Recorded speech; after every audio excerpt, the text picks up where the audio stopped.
안녕하세요. 저는 30대 여자입니다.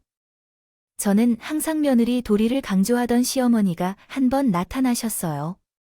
조상님들에게 자주 인사를 드리러 집안에 복이 찾아온다고 하면서 제게도 산 타고 올라서 절을 하게 했죠. 하지만 본인은 조상님들을 속이고 뒤에서 호박씨를 까면서 며느리 역할을 제대로 수행하지 않았어요. 이 사실로 인해 시어머니는 남편에게 손절당하게 되었고 더 이상 괴롭히던 시어머니를 보지 않게 되었어요. 오늘은 왜 시어머니가 손절당하게 되었는지 집안 식구들에게 전해드릴 이야기를 하려고 합니다. 남편은 같은 직장을 다니며 만나 결혼했어요. 남편은 저보다 5살이 많았고 제 첫 남자 친구였어요.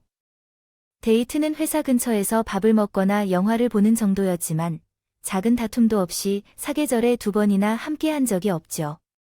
보냈어요. 남편은 저하고 만나고 2년 정도 지났는데 점점 은근슬쩍 결혼 얘기를 꺼내더군요. 아무래도 여자친구가 있다는 것을 집에서 알고 얼른 결혼하라고 이야기하고 있는 것 같았어요. 윤미야, 근데 너는 결혼을 언제쯤 할 생각이야? 결혼? 글쎄, 그런 건 생각 안 해봤는데. 정말 나랑 사귀면서 결혼 생각 안 해봤다고. 아니면 아예 결혼 생각이 없는 거야? 비원주의는 아니야. 근데 오빠랑은 결혼하고 싶은 생각은 없어. 오빠는 위로 누나 세다가 혼자 지내시는 어머니 있는 거 뻔히 아닌데 내가 결혼의 생각이 들겠어? 그럼 너는 나를 왜 만나는 거야? 결혼할 생각도 없다면서. 좋으니까 만나는 거지.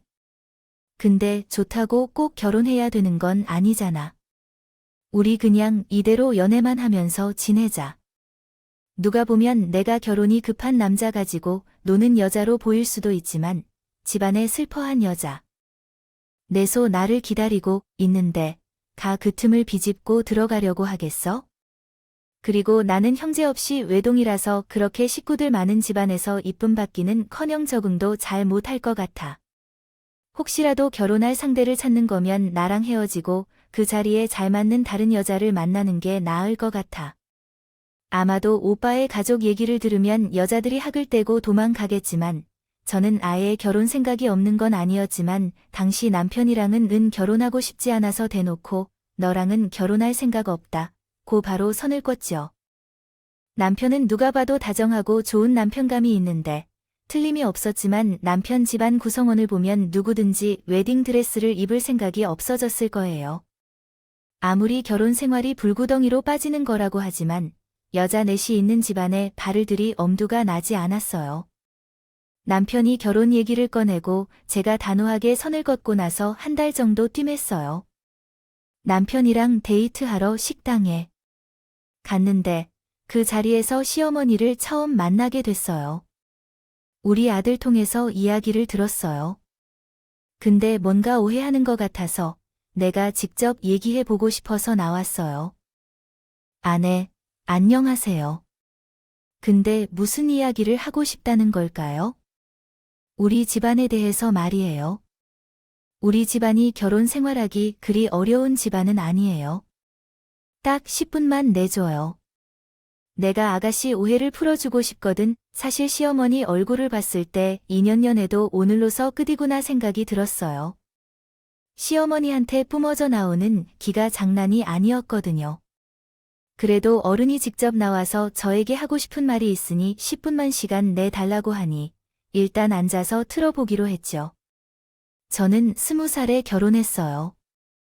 그리고 딸들은 나 구진 내다가 셋째도 딸을 낳죠. 그때 구박을 꽤나 많이 받았어요. 그리고 마지막으로 아들을 낳았는데 아들이 태어나고 딱 1년 뒤에 남편이 하늘나라로 떠났어요. 시어머니는 갑자기 자신이 살아온 인생사를 줄줄이 읊으면서 시루의 색 이야기를 할 때는 슬쩍 제 눈치를 보시는 것 같기도 했어요. 하지만 저는 이미 남편 가족 구성원에 대해서 다 알고 있던 상황이라 누나가 3명 있다는 것이 그리 놀랍지는 않았어요. 제가 아무런 대답도 없이 무표정으로 듣자 시어머니는 서둘러 자신들의 딸들에 대해서 이야기를 하시더군요. 우리 3딸 모두 해외에 나가서 살아요.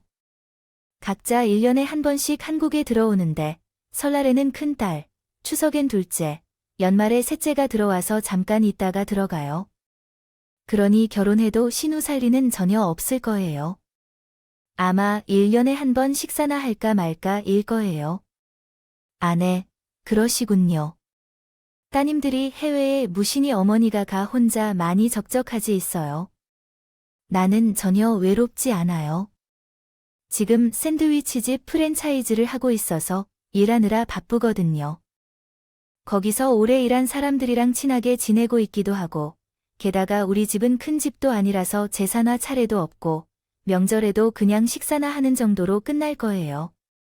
솔직히 나도 음식 잘할 줄 모르거든요.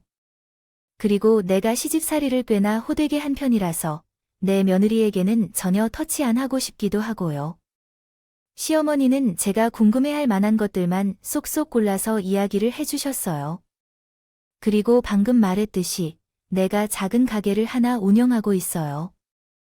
지섭이 큰아버지가 거물을 하나 가지고 계신데 감사하기도 거기 1층 상가리 저에게 무료로 임대해주고 계시거든요. 그래서 제가 쓰고도 남을 떠니 매달 꼬박꼬박 들어와요. 확실히 임대료를 내지 않으니 수입이 꽤나 괜찮은 편이죠. 그러니 나중에 나를 부양해야 된다거나 그럴 필요는 없어요. 만약에 내 아들이 마음에 안 들어서 결혼을 피하는 거면 상관없어요. 그런 거라면 내가 이렇게 데이트하는데 불쑥 찾아와서 이런 얘기하는 것에 대해 사과할게요. 근데 우리 아들은 괜찮은데 우리 가족 때문에 결혼을 주저하는 거라면 그럴 필요 없어요. 이 얘기하려고 나왔어요.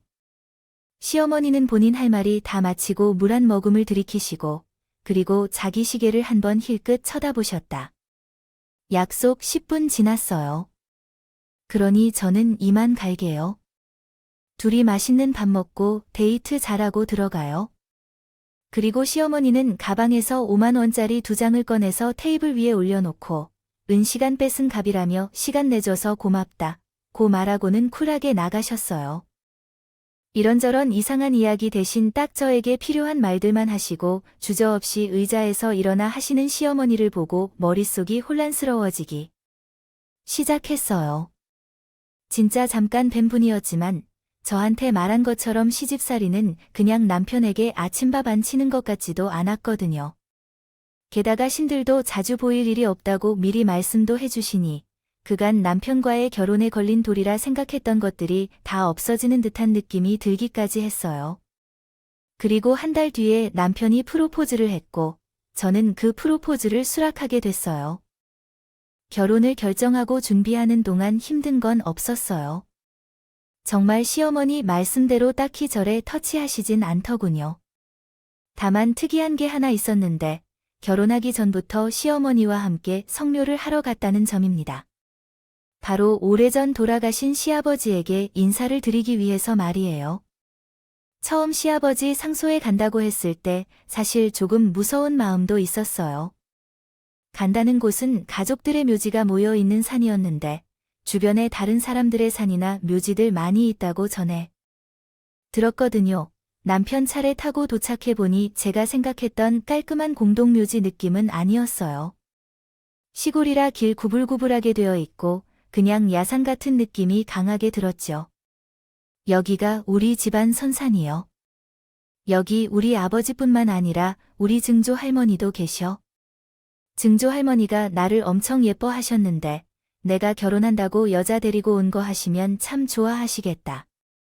우리 아버지한테 인사드리고 증조 할머니한테도 잠깐 들르자. 그래, 온 김 내 아버지 말고도 다른 어른들한테도 인사 한 번씩 하고 가셨구나. 그래야 조사님들이 도와주셔서 군도 안 끼고 너희 결혼 생활에 좋은 일만 생길 거야. 20분 정도 산길을 올라가서 저으라고 인사를 드리는데 뒤에서 누군가 반갑게 인사를 하더군요. 지소아 아저씨 오셨다. 얼른 인사드려. 너 오랜만에 뵙는 거지? 안녕하세요, 아저씨. 제가 요즘 회사 일하라 결혼 준비하려 바빠서 성물로 오랜만에 왔네요. 아이, 그러게 오랜만이야. 어머니한테 결혼한다 소식은 들었어? 그건 한 분은 나중에 얘기하고 얼른 하던 건나 맞저 해. 남편도 잘 아는 사람처럼 보여서 누군가 싶었는데 저에게는 소개해 주지 않아서 나서지 않고 잠자고 기다리고 있었어요. 성묘를 마치고 그 아저씨를 따라 데려갔어야 그 사람이 어떤 일을 하는 사람인지 알게 됐죠.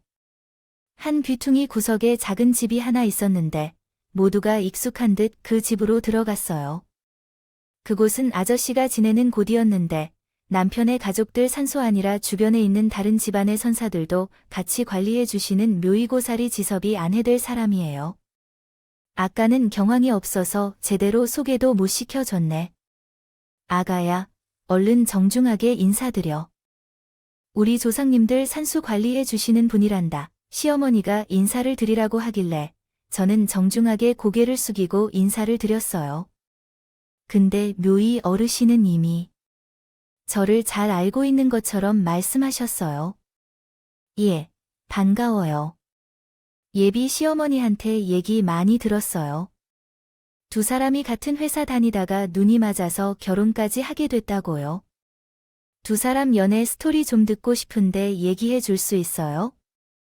묘지의 어르신은 저희 연애 이야기를 꼬이꼬이 물으시고 심지어 저희 집안에 대해서도 물으시더군요. 어머니도 일찍 돌아가시고 형제도 없다 들었는데 그럼 아버님을 모시고 사려는 거 아니에요? 아니에요. 아버지는 혼자 지내시는 게 더 좋다고 말씀하시거든요. 좋은 분 만나시면 재혼하지 생각도 있으시고요. 그럼 우리 지섭이가 처가살이 할 걱정은 없겠네. 마치 시댁 식구처럼 말씀하시는데 뭔가 좀 이상하다 생각이 들었죠. 집에 돌아가는 길에 남편에게 물어보니 시어머니가 시아버지 산수에 자주 가셔서 묘지의 어른과 친구처럼 친하게 지낸다고 하더라고요. 자기도 어릴 적부터 아버지 산소에 자주 방문했고 그때마다 본인을 정말 잘 챙겨주셔서 제가 어떤 사람인지 궁금해서 이거저거 물어본 것 같다고 하더군요. 그러면서 묘의 어르신이 묘를 관리해 주신 지도 수십 년이 지났고 들른 고인과 관 이상 저에게도 가족처럼 생각해달라고 말하기까지 했어요. 근데 그 이후에도 시어머니는 저에게 성을 가지고 여러 번 말씀하셨어요. 거절하기도 애매한 상황이었기 때문에 저는 늘 시어머니를 따라다녔고 그러다 보니 결혼식으로 올리기도 전에 성묘를 2번이나 더 다녀왔죠. 근데 어머니 돌아가신 아버님 산수에 원래 그렇게 자주 가셨어. 처음에는 며느리 새로 들어와서 인사시 가는 건가 생각했는데 벌써 오빠랑 갔다 온 뒤로 2번이나 더 갔다 왔어. 아, 어머니 정말 자주 가셔나 1살 때 아버지 돌아가셔서 나는 잘 모르는데 친척들 이야기 들어보니까 두 분이 정말 인고 부으셨다 하더라고. 돌아가신 한참이나 되었지만 늘 보고 싶으시대서대 늘 혼자만 가시다가 같이 갈 며느리가 생기니 너무 좋아서 자꾸 같이 가자고 하시나 보다. 그래 근데 이번에 산수 갔을 때 산수 앞에 청첩장을 올려놓고 나왔다니까. 원래 이렇게까지 하는 건가? 집안에 시부모 돌아가신 애들도 이 정도로는 하지 않는 것 같던데. 첫 번째 성묘 때는 남편이랑 저랑 시어머니랑 셋이서 갔었어요. 그리고 두 번째에는 시어머니가 예단되신 살아생전 돌아가신 시아버지가 좋아했던 음식들을 대접하자 하셔서 갖가지 과일들을 사갔었죠. 그리고 마지막에는 청첩장에 나왔을 때 청첩장을 드리러 가자고 해서 또 가게 됐어요. 남편에게 물어보니 원래도 자주 성묘하러 가신다고 하더라고요. 시어머니의 행동이 평범하다고 생각이 들지는 않았지만 일단 성묘 말고는 다른 부분에 대해서 일절 터치하는 것도 없으셨고 다른 예단은 필요 없다 하셨기 때문에 결혼하면서 다른 곳에 신경 쓰는 것을 성로 퉁친다 생각하고 그냥 넘겼어요. 성이야 뭐 몇 번 산 올라가면 그만이니 운동한다 셈치고 말이에요. 결혼하기 전에 돌아가신 시아버지에게 인사드리러 간다 생말 없이 따라갔지만 결혼 후에도 자꾸만 저를 데리고 가려고 하시더군요. 심지어 제가 첫째를 임신한 상태일 때도요. 1년에 정기적으로 명절 때 2번, 시어머니 생신 때 1번 이렇게 3번씩 고정적으로 갔어요. 제 기준에서는 이 정도로 찾아가서 인사드리는 걸로 충분하다고 생각이 들었죠. 근데 잠깐 연락을 해서 성묘에 가히 가자고 하는 건 정도가 지나친 것 같다고 느껴졌어요. 몸도 아닌 저에게 자꾸만 이러시니 저도 그때부턴 슬슬 짜증이 나기 시작했습니다. 시작했어요. 처음에는 시어머니에게 직접 화를 내지 못하고 남편에게 짜증을 내기도 했죠. 어머니, 너무하신 거 아니야? 오늘 또 전화하셔서 주말에 같이 성가 자고 하시는 거 있지가? 임신 초기라서 당분간 등산 같은 건 무리라고 거절했는데도 자꾸만 같이 가자고 하셔.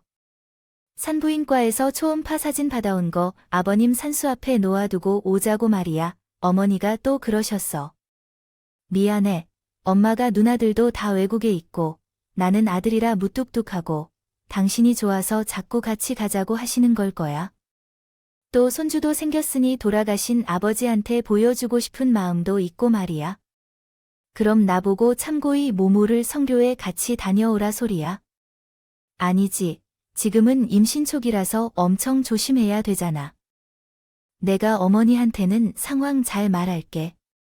대신 당신이 어머니한테 너무 싫은 소리만 하지 말아줘. 괜히 두 사람 사이 틀어질까? 봐, 내가 걱정돼서 그래. 알겠어. 그럼 당신의 말을 내게 잘 전달해줘. 내가 아프다고 거짓말해도 괜찮아. 제발, 계속 나한테 성묘에 가자고 말하지 마세요. 다행히 남편은 저가 성묘에 가기 싫어하는 마음을 이해해 주셨어요. 하지만 아버지를 일찍 여시고 마음이 채우렸기 때문에 그러는 거니 한 번만 참아달라고 간곡히 부탁했더니 제가 시어머니한테 싫은 태도를 보이지 않았어요. 대신 남편이 제게 잘 도와줬고 첫째를 임신 중에는 정기적으로 가는 날을 제외하고는 따로 성묘에 가지 않아도 됐죠. 근데 아이를 낳은 후 오래 지나지 않아 시어머니가 전화를 해왔어요. 이번 주에 뭐 하니? 물으시더니 별다른 스케줄은 없어요. 아이가 어린데 데리고 나가기 부담스러워서 요즘에는 늘 집에만 있어요. 아이를 떼놓고 혼자 어디 나가기도 어려워서 약속도 잡지 않고 있고요. 그러자 시어머니가 이렇게 말씀하셨어요.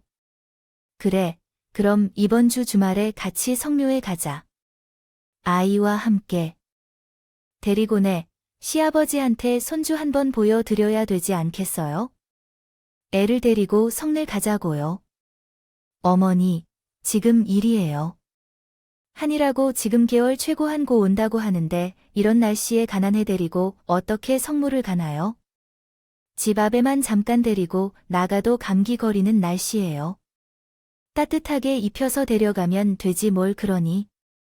그리고 어차피 차 타고 가서 가는 길은 따뜻하잖아.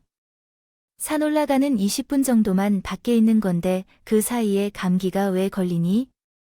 산수 앞에 오래도 안 있으마 잠깐 인사만 하고 얼굴 보여주고 오는 건데 뭘 그렇게 화들짝 놀라. 저희 같은 어른들도 추워서 감기 걸리는데 아기들은 절대 안 돼요. 올라가는 데만 20분이야.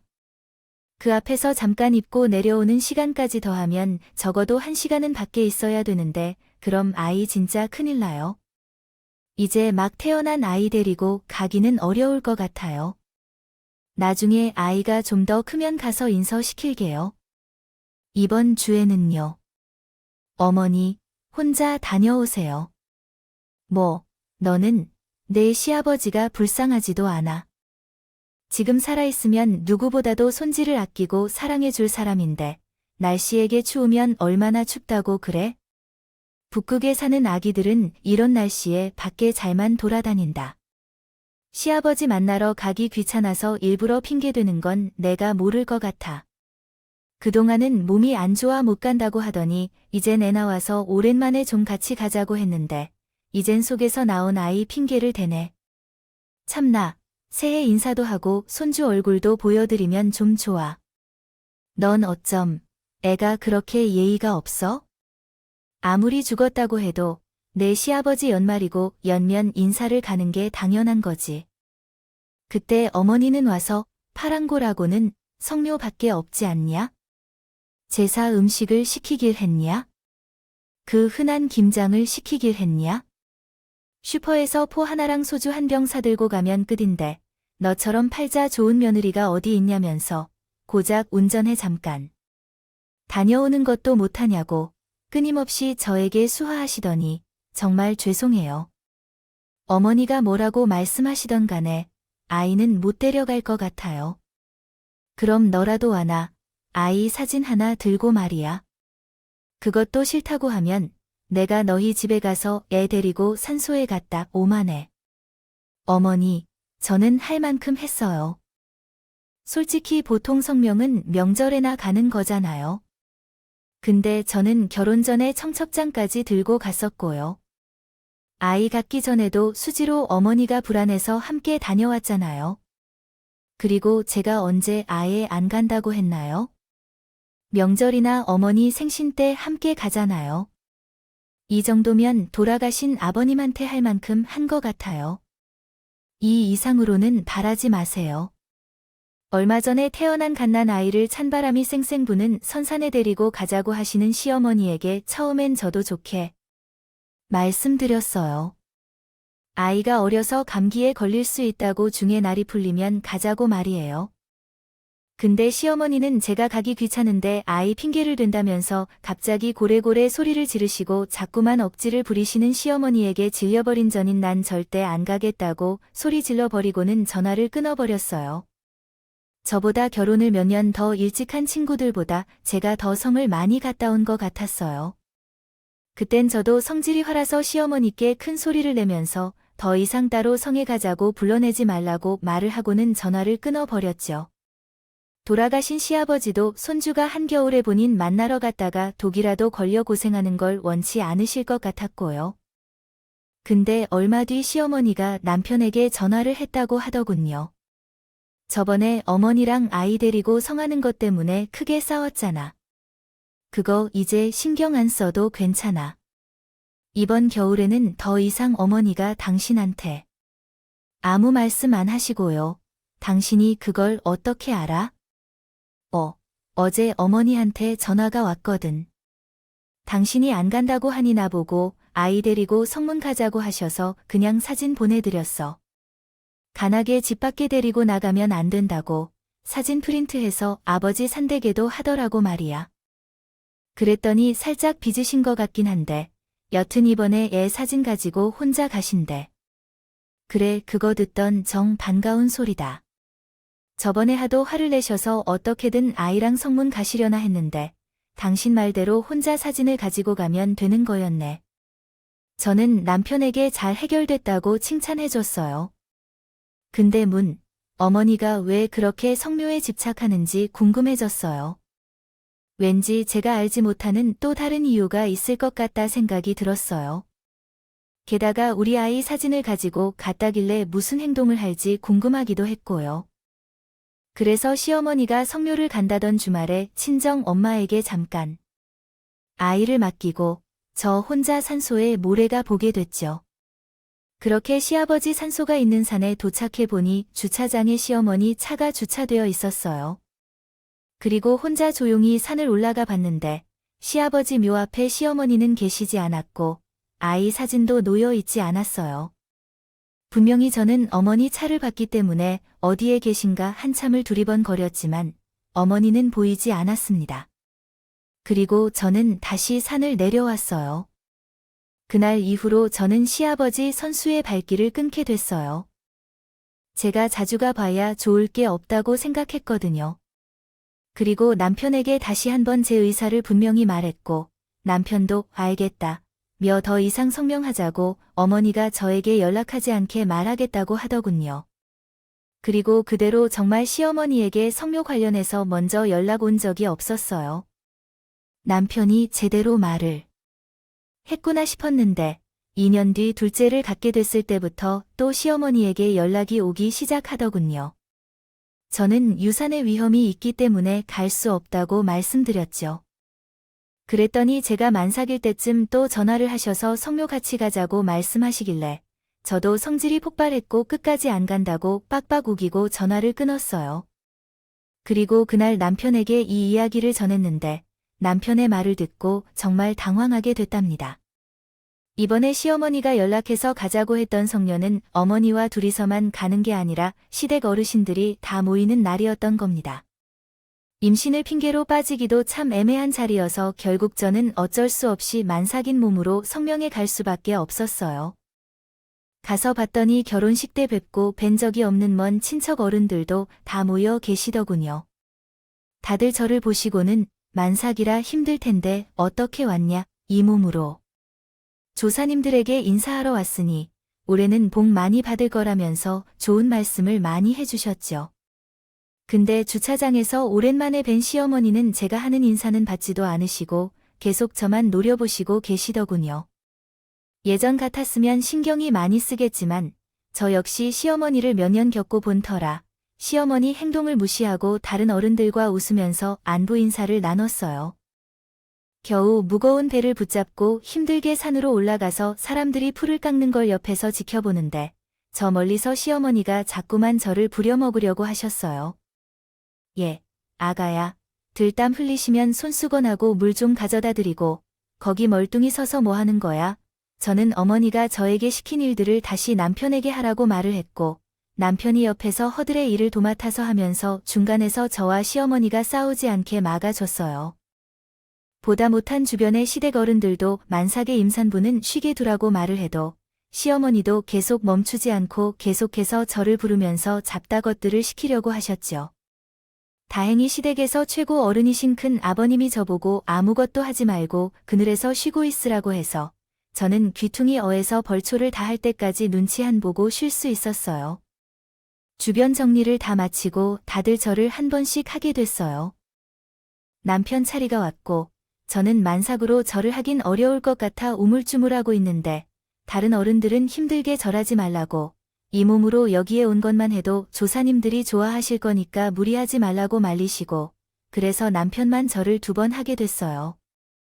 근데 남편이 잠시 자리를 비웠더니 그새 시어머니가 저에게 와서 왜 절을 하지 않냐 고 닥달하기 시작했어요. 넌 왜 아까 절을 안 했어? 잠깐 앉았다가 일어서는 게 뭐 그리 힘들다고 내빼는 거야? 내가 제대로 조사님들 인사드려야? 태어날 아이에게 조사님들이 복을 내려 주실 거 아니야? 저는 하는 수 없이 돗자리로 올라가서 절하게 됐어요. 그렇게 첫 번째 절을 하고 일어날 때 혼자 일어나기가 버거워하니 다른 친척들이 제 팔을 잡아주시면서 겨우 일어날 수 있었어요. 넌 그것도 나 똑바로 못하냐? 정신 바짝 차리고 절을 해. 힘들어도 참고 똑바로 하란 말이야. 하지만 그 모습을 뒤에서 보시던 시어머니는 저를 걱정하시기커녕 오히려 제대로 절을 안 한다고 큰 소리로 호통을 쳤죠. 그 소리를 듣고 저도 오기가 생겼고 다시 한번 절을 하려고 했는데 갑자기 배뭉침이 생겼어요. 평소와 다르게 많이 아파져서 그 자리에서 바로 주저앉을 수밖에 없었습니다. 다행히 옆에 계신 친척이 저를 붙잡아 주어서 앞으로 고꾸라지지 않았지만 더 이상 절하기 어려운 상황에 이르렀어요.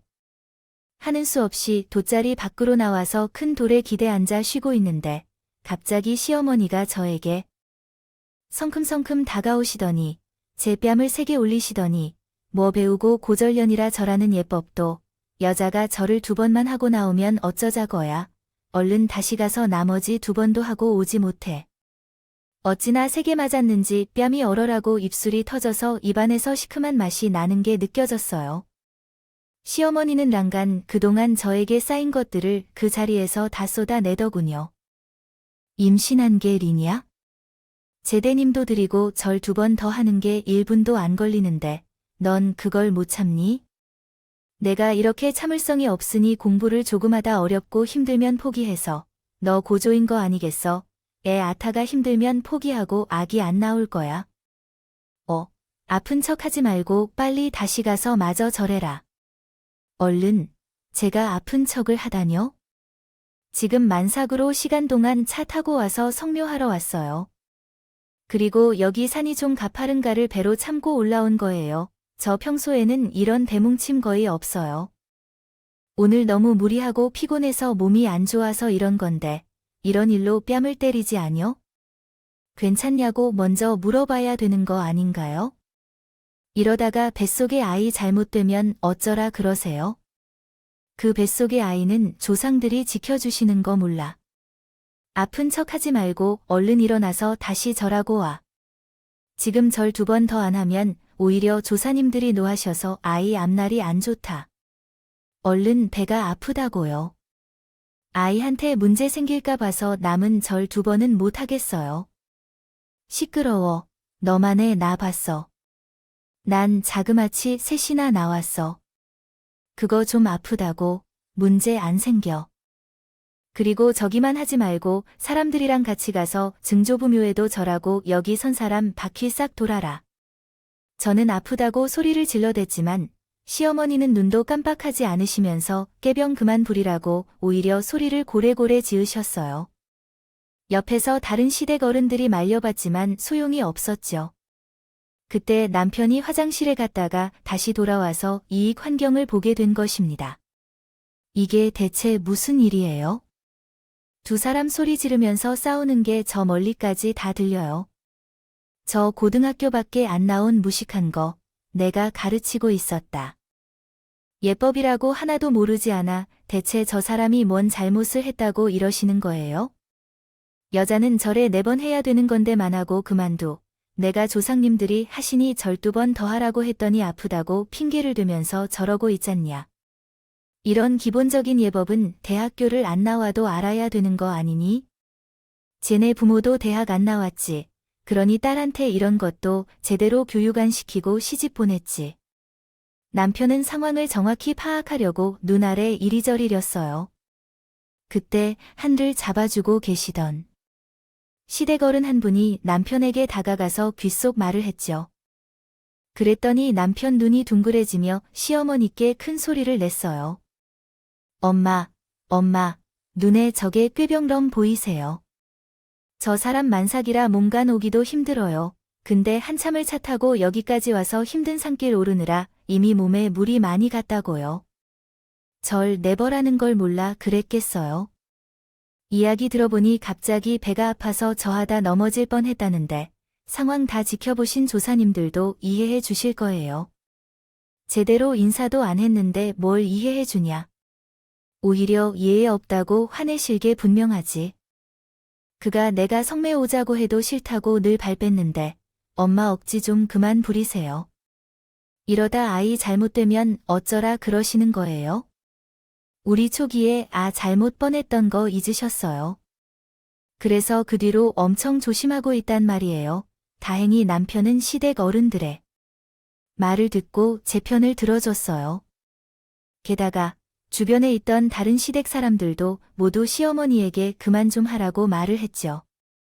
하지만 시어머니는 다른 사람이 뭐라고 하든 간에 아이에게 좋은 일이 일어난다면 등계 제대로 하지 않은 저의 탓이라고 목 놓아 소리치셨어요.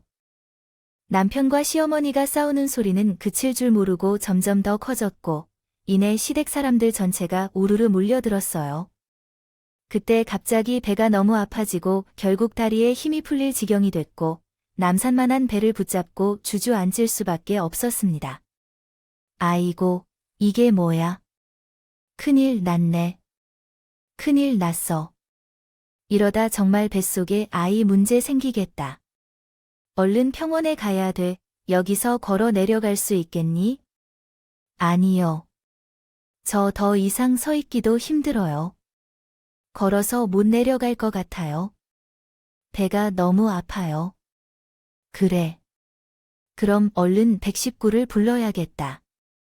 잠시 뒤 119급 대원이 와서 처음에 충북 911 중증 아톰 적강택 석실 요실로인가 당민오양 익누렬레 내중으로들 채신내야 조애료 세내 저버렴신이가요 고여입니다료로 중 합신 주세요 음료 은충이버 긴내신입 장실 신충실 신충낸신 3719 070629의 충진이 식신압실 충양신요실 건신요중 콸파조바도려 주울료 반충제박다열이 반계림료 자주충 고요스바나이 제줄대군 충객리이에운 리념이열아텐 선생님, 산토끼를 새콤달콤 마무리를 위해 간 것 일은 실성했는데 손을 씻고 먹지 못할 것을 툭툭 물었을 뿐에서 모든 것이 괜찮은 것 같습니다. 병원에 가보시면 꾀병이 되지 않는 것 확인이 될 겁니다. 그러나 아무래도 트로텐을 마신 이후에 배 부담을 받고 계신다는 점은 명심하셔야 합니다. 또한 만 10이 넘으면서 산 아래로 내려오느라 힘든 위치까지 오신 것을 고려하면 오늘은 조금 지치셨을 수도 있겠지만 상황이 조금 아쉽습니다. 뒤늦게 비로소 그 음모에 대한 현금 때문에 장시간 차창에서 시달리고 계신 것은 니게나 어울리는 일인지. 하지만 아흔한 소행도 동밀하는 것이 아니었나 모르겠습니다. 만일 시어머니가 자녀분만의 관심을 가지고 드러내실 텐데 지나치게 멀리 나기라도 했었겠지요. 그 미래에 충실한 님 차라지를 위해 조사에서 가실지라도 아파하지 못하게 널리 이야기한답시고 오셔야 합니다. 남편에게 결과를 얘기했지만 시어머니는 제가 깨병 부린 게 아니냐고 되묻더군요. 의사 선생님은 한숨을 푹푹 내쉬면서 시어머니에게 충고 아닌 충고를 해줬어요. 그래도 시어머니 표정은 풀리지 않았죠. 어쨌든 지금 사모은 몸 상태가 많이 안 좋아요. 그래서 바로 퇴원은 안 되고요. 수액 맞고 조금 더 안정을 취한 다음에 퇴원해 주시면 될 것 같아요. 그리고 퇴원하셔서 또 성료 데려가지 마시고 집에 가셔서 푹 쉬세요. 앞으로 순산하실 때까지 계속 쉬셔야 됩니다. 그리고 남편은 잠시 통화를 하러 자리를 비웠고 그때 마침 친정아빠가 제가 있던 병원으로 달려오셨어요. 유미야, 괜찮니? 친정아빠는 얼굴에 땀범벅이 되어 계셨어요. 아빠, 어떻게 알고 오신 거예요? 박서방이 연락해줘서 왔어. 내가 응급실에 실려갔다고 얼른 와 달라고 말이야.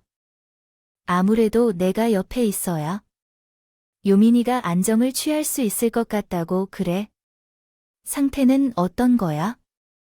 혹시 아이가 잘못되기라도 했어? 아니에요. 다행히 빨리 병원에 온 덕분에 괜찮다고 했어요. 수액만 맞고 바로 태어나도 된대요. 우리 아이도 멀쩡하고 아유, 다행이다. 다행이야. 내가 차 운전하고 오면서 얼마나 걱정했는지 몰라. 너랑 아이가 혹여나 잘못됐을까 봐. 근데 얼굴이 왜 이 모양이냐? 오늘 성묘 간다더니 얼마나 힘들었으면 입술까지 터졌어.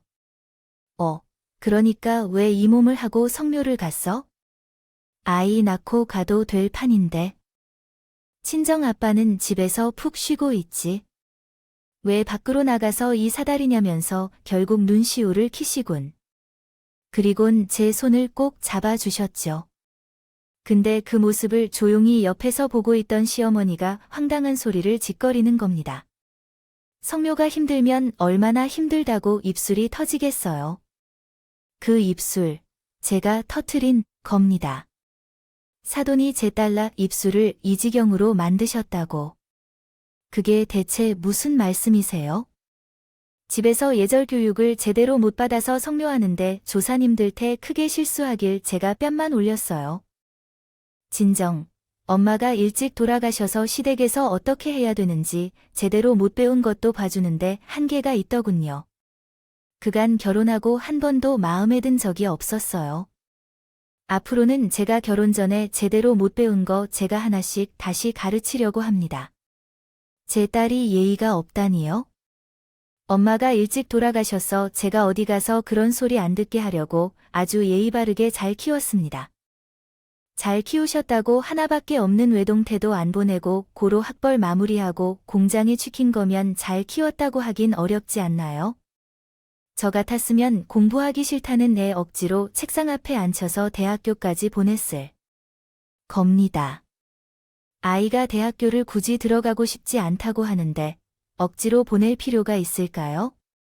전 아이의 의견을 존중한 거지, 그게 제 아이 미래를 포기한 건 아닙니다. 지금도 보세요. 대학을 안 나왔지만 좋은 남편 만나서 아이 잘만 살고 있는 거 안 보이세요? 운 좋게 제 아들 만나서 팔 잡힌 거죠. 요즘 대학 안 나오면 다 무시당해요. 그래서 저는 제 딸들 다 대학교 보냈어요. 시어머니와 친정아빠는 점차 언성이 높아지셨으면 다행히 검사 결과는 괜찮다고 합니다. 걱정 많이 하셨죠? 아이랑 사모가 큰 이상이 없다는 소리는 내가 오자마자 들었네. 근데 그거 말고 더 큰 문제가 있던데. 사돈 어른이 내 딸 뺨으로 올려서 입술을 터지게 만들었다던데, 정말인가? 아, 그게 정말 죄송합니다. 면목이 없습니다.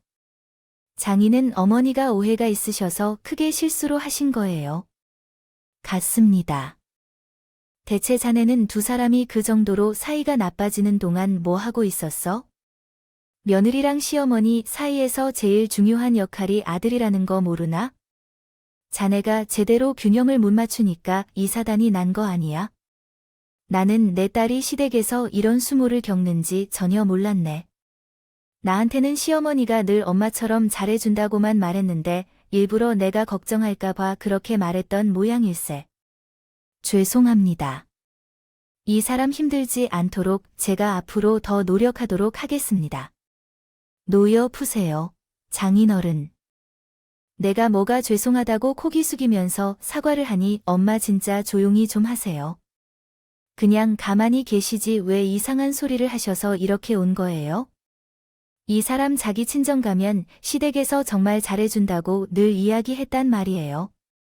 그리고 장인어른이 제가 마음에 드신다면 하시던 가게도 나한테 물려주라고 알아보고요. 계신다고요? 엄청 대단한 가게라고? 내가 이렇게 굽신굽신거려. 그것 때문에 내가 할 말도 못하냐? 장사꾼 집안 딸인 거 뻔히 아닌데. 재벌집 딸도 아니고 내가 뭐하러 눈치 보냐? 누가 보면 무슨 대기업이라도 물려주는 줄 알겠네. 참나.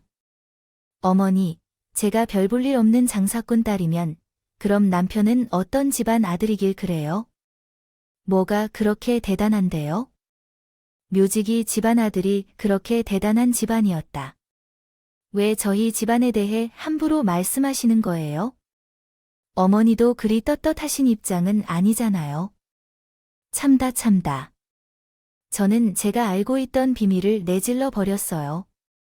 그 이야기를 듣자 시어머니는 얼굴이 사색이 되셔서 아무 말씀도 못하고 얼어 계셨어요. 그게 무슨 말이야? 묘직이 집안 아들이라니. 우리 아버지는 평범한 농사꾼이었는데. 묘지이다. 알아듣기 쉽게 제대로 말해봐. 내가 당신 생각해서 어머니가. 말하기 전까진 내 입으로 먼저 이야기 안 하려고 했는데 어머니가 저렇게 함부로 행동하시는 말을 해야겠어. 기억나 첫째 낳고 한겨울에 추운데 어머니가 애 들리고 성묘 가자고 하도 전화하셔서 당신이 사진 보내드렸던 거 그때 대체 왜 그렇게 성묘에 집착하는지 궁금해서 나 혼자 따로 선산에 가봤어. 근데 그날 못 볼 꼴 보고 만 거지 돌아가신 시아버지. 아니 당신 누이들 아버지 산소에 아무도 없고 묘지의 아저씨 집안에 두 분이 오붓하게 앉아서 손주 사진 가져왔다고 두런두런 이야기하고 계시더라. 저는 그 자리에서 싹 다 얘기해 버렸어요. 그게 대체 무슨 소리야? 그 묘지이랑은 그냥 모래 알고 지낸 가족 같은 사이일 뿐인데 거짓말 마세요. 제가 그날 두 분 얘기하는 거 다 들었어요. 그 아저씨 만나려고 죽은 남편 그리워하는 척하면서 소요 자주 가셨던 거 맞잖아요. 그리고 저 데리고 성물에 자주 갔던 이유가 며느리라고 소개해 주려고 하신 거잖아요. 사진 들고 가서 묘지의 아저씨한테 당신 배달 맞네 하며 얘기하는 거 들었어요. 제가 고조의 공장 다니는 며느리라고 해도 눈치는 있다고요. 제가 무슨 바본 줄 아세요? 저는 어머님이 과거에 어떻게 살았든 남편이 누구 자식이든 사실 상관이 없어서 이 얘기를 평생 묻고 가려고 했어요. 근데 어머니가 결국 저를 건드려서 비밀을 폭로하게 만드시네요. 제가 너무 자세하게 그날 들은 얘기를 말하자 시어머니도 더 이상 아니라고 말씀하지 못하셨어요. 갑자기 넙죽절을 하면서 저에게 사주를 하시더군요. 다른 사람한테는 비밀로 해달라고 말이에요. 남편은 제가 알던 시아버지의 아들이 아니었어요. 남편은 묘지기와 시어머니 사이에서 태어난 자식이었을 알고 나니 시누이 해외 나가 지내는 이유가 대충 짐작은 가더군요. 시어머니는 더 이상 그 이야기를 말하지 말아 달라고 부탁했지만 그 자리에서 저와 함께 병원에 온 시댁 어른들이 병실 밖에서 이야기를 들으셨고 그날 이후 시댁이 발뒤집어졌어요. 님은 엄청 화를 냈고 그날부로 시어머니는 샌드위치 가게를 본인 건물에서 뺐죠. 남편도 충격을 받고 시어머니랑 연을 끊겠다 선언하고 몇 년째 연락을 하지 않고 있네요. 시어머니는 저에게도 더 이상 성묘를 같이 가자고 연락하지 않으세요. 그 묘지의 어르신도 바로 잘렸고 시어머니는 신들이 있는 곳으로 가려고 몇 번을 해외 나가시는 것 같던데 결국 지방에 혼자 내려가 지내십니다. 저는 남편의 뜻을 존중하고 저 역시 따로 시어머니를 찾아뵐 것 같진 않네요. 누굴 탓하겠어요? 본인이 저지른 행동이니 본인이 책임져야죠. 저는 둘째를 낳고 아이들을 열심히 보고 있고요. 절대 시어머니처럼 살지 않으려고요. 노력하려고요. 제 이야기 들어주셔서 감사드리고 다른 분들은 가정에 화목한 일만 있으시길 바랍니다. 오늘도 저희 채널에 와주셔서 감사드립니다.